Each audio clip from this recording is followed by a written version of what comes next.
Assalamualaikum warahmatullahi wabarakatuh. Para wargi kaum dangu baraya Sunda di mana wae ayana. Mangga urang lajengkeun ieu acara dongeng Sunda dina carios tepungna Tilu Jawara karya Yayat Ruhyat anu dipedarkeun ku Mang Cemong dina bagian anu ka-22. Mangga wilujeng ngadangukeun.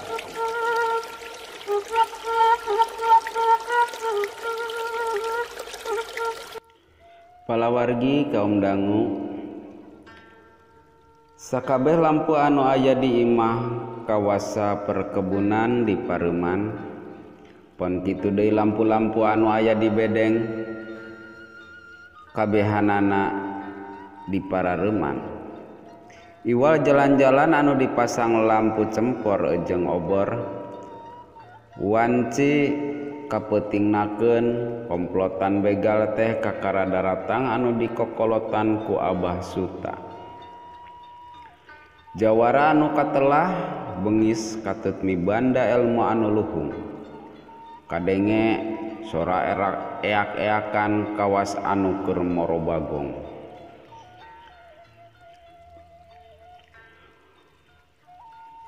Kumpul kabeh ulah aya anu misahkeun maneh saurang oge, barudak jeung awewe sina arasup ka bedeng. Dadang mere parentah mani pertengtang. Rombongan begal beuki deukeut malah geus asup ka pos penjagaan anu kahiji.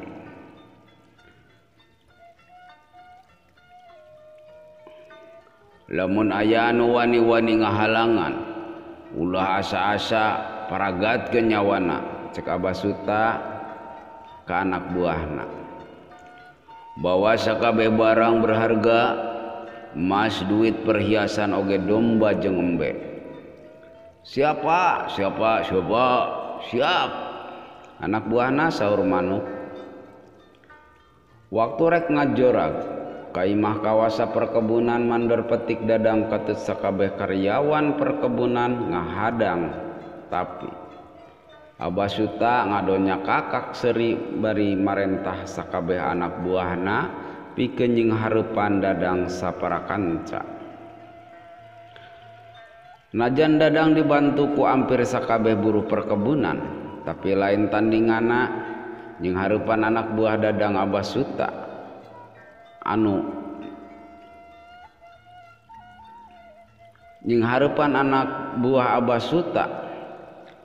anu mibanda ilmu kanuragan oge pangalaman dina rarampok. Atuh saurang-saurang buruh perkebunan teh pating jarungkal dalah telila sakabeh buruh perkebunan alamru bari tatu kitu deui mandor petik dadang manehanana humarurung nahan kanyeri. Waktu salah saurang anak buah Abah Suta rek maragatkeun beheung dadang, jeleng Sitergoside ngagajeleng ka hareupeun anak buah Abah Suta. Dampal sukuna ngahanca pigeulang leungeunna eta begal anu keur nyepeng bedogna. Celeng bedogna ngaceleng mani jauh.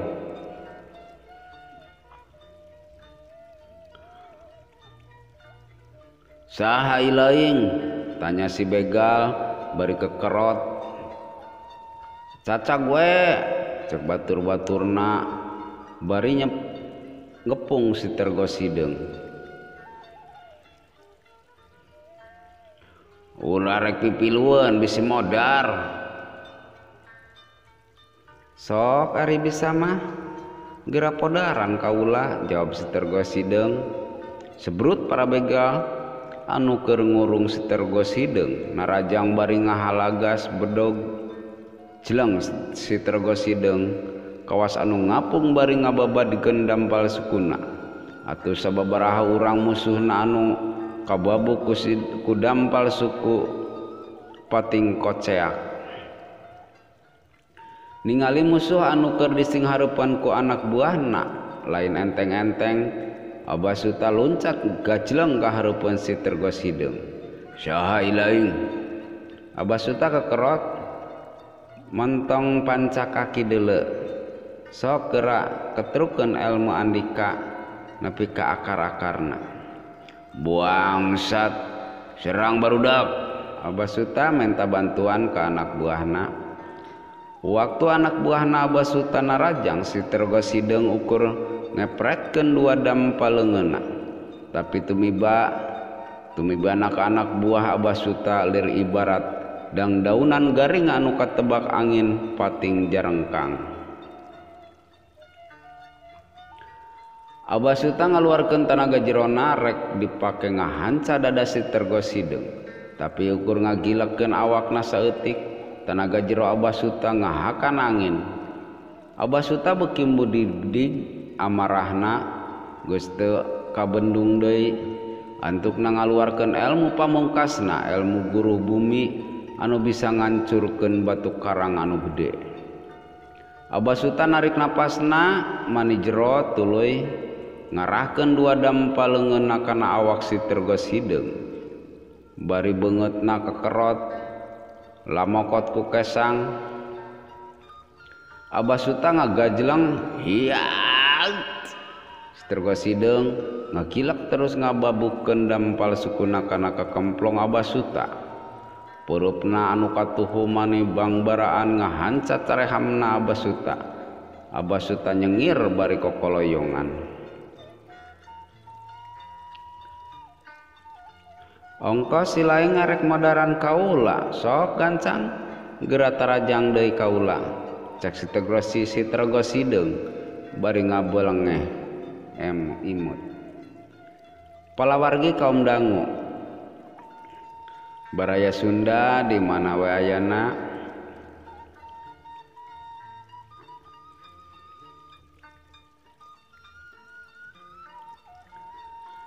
najan bari nahan ka nyeri. Abah Suta ngadenge omongan kitu tinu jadi musuhna. Manehna geuwat pasang kuda-kuda deui sebrut naraja ngagunakeun bedog. Bedog anu bangbaraan ngan sakolepat ditewak ku si Tergos Hideung. Tuluy eta bedog dipilayikeun ku dua leungeunna. Bedog Abah Suta milai ampir jadi setengah lingkaran.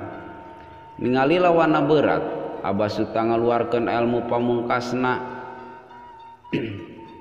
Geuk manehna diuk bari sila. Terus dua leungeunna diangkat. Geus kitu eta dua dampaleungeunna teh diarahkeun ka si Tergos Hideung. Geleger sorana handaruan lir ibarat guludug. Si Tergos Hideung ukur ngagilekeun awakna saeutik. Tenaga jero Abah Suta ngahanca batu anu teu pati jauh ti eta tempat. Urang ajar bangsat. Abah Suta beuki tambah we amarahna. Waktu Abah Suta narajang di si Tergos Hideung teu antap arah manehna ngasongkeun peurupna dipake ngabobek cukang irung. Tobat. Abah Suta nutupan irungna anu acer-aceran ngaluarkeun getih. Dampal suku si Tergos Hideung mani sakot cepat ngababuk dada Abah Suta. Harita keneh Abah Suta nangkarak bengkang terus tewas. Palawargi kaum dangu ningali pingpinanana tewas, anak buahna gancang muru layan Abah Suta dibawa ku anak buahna kaleuweung. Palawargi kaum dangu baraya Sunda di mana we ayana kacarioskeun di tempat lain. Peuting anu simpe bulan najan keur purnama ilang katutup mega anu hideung. Oge bentang teu kaciri baranangna. Iwal sorasa satoan anu masih kadenge silih tembalan. Oge tatangkalan pating lararekot katebak angin anu ngagelebuk. Dina peuting eta dua jalma keur latihan ilmu kanuragan. Nyatana mawar jeung guruna Mama Bagawan. Gerakan mawar maneh gesit nandakeun yen manehna geus mibanda ilmu anu luhung. Cukup anaking, cek guruna bari nyamperkeun, sok sila. Cenah bari gek manehna oge diuk, sila pahareup-hareup ejeng anu jadi muridna. Dina peuting ieu mama arek nurunkeun ilmu anu pamungkas ka hideuk. Cenah bari nenden dua dampaleungeunna dina ambon-embunan mawar. Bulan anu tadi leungit katutupan mega ngadak-ngadak bijil sagemblengna. Cahayana sumebar nyaangan sakabeh alam pawenangan. Karasa ku mawar aya hawa tiis anu sumerep asup kana ambon-embunanana. Telusnya liara kana sakabeh tulang jeung sendina. Hidup anaking poma ieu ilmu teh ulah rek dipake ngajoliman batur. Gunakeun pikeun nulungan jalma anu butuh, cek guruna mapatahan. Mama hatur nuhun parantos ngangkat harkat derajat simkuring. Cenah bari sujud hareupeun guruna. Insya Allah segala rupi pepejeh sinareng pawuruk mama diestukeun.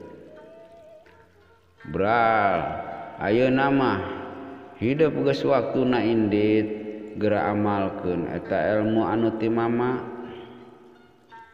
Mawar ingah-ingahakan cerik nahan kasedih cimatana nu ngalemereh maseuhan dampal suku guruna. Palawargi kaum dangu kacarioskeun di tempat lain. Sisi wahangan teu jauh ti basisir laut kidul. Sitergo sideung anteng jeung lamunanana. Kop leungeunna kana batu leutik beleuwer dibaledogeun ka tengah wahangan. Dina sirahna ngabakutet rupa-rupa pikiran anu hese dibangbalerkeunana. Pikiran hayang geura tepung ejeng anu jadi dulur-dulurna, oge mikiran wanoja anu geus ngeusi dina hatena. Teu sirikna unggal waktu beungeut mawar kabayang mimilu dina kongkolak panonna.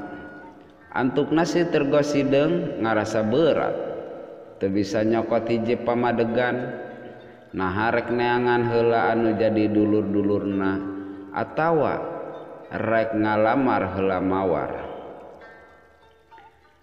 Dina cai wahangan anu keur umpal-umpalan sakapeung ngajang helek beungeut mawar bari maledogeun imutna.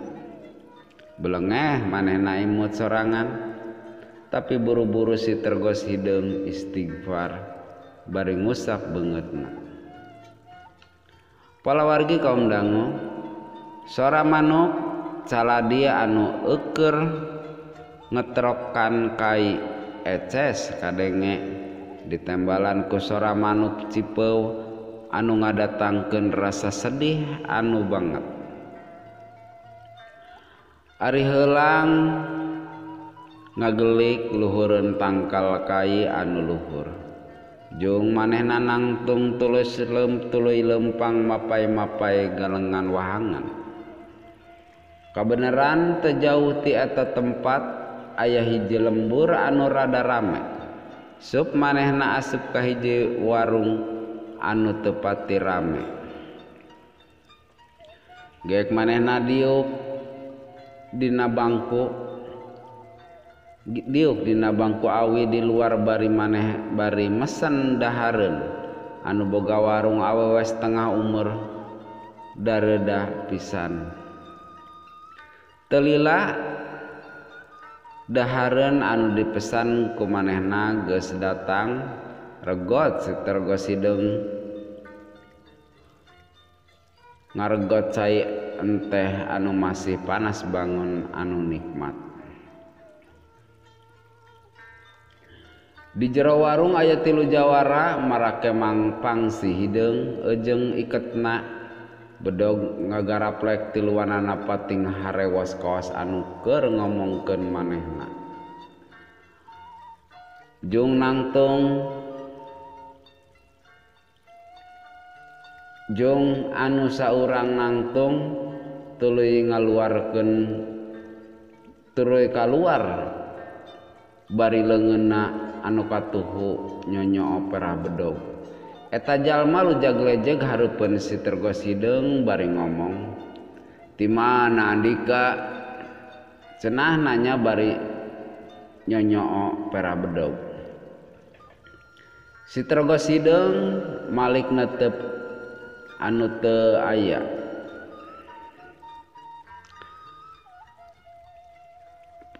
Si Tergos Hideung malik netep anu nanya teu lila. Babaturanana anu duaan nyalampeurkeun.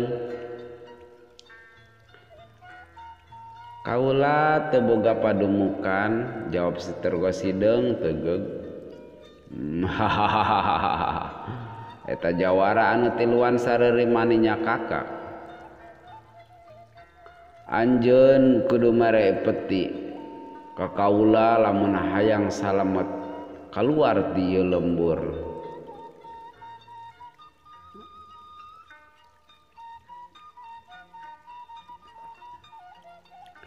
Ngarasa dirina diancam si Tergos Hideung nangtung naon anu kudu dibikeun ku kaula. Palawargi kaum dangu baraya Sunda di mana wae ayana cak dugi ka dieu dina bagian anu ka-22 ngahaturkeun nuhun palawargi kaum dangu anu parantos ngadukung ieu channel ku cara like, comment, sareng subscribe-nya. Hatur nuhun pisan, mudah-mudahan urang sana dipasihan kesehatan ku Allah Subhanahu wa taala kalayan digampangkeun rezeki urang sadaya. Amin ya robbal alamin. Hatur nuhun, mangga wilujeng kantun kasadayana. Wassalamualaikum warahmatullahi wabarakatuh. Wilujeng kantun permios.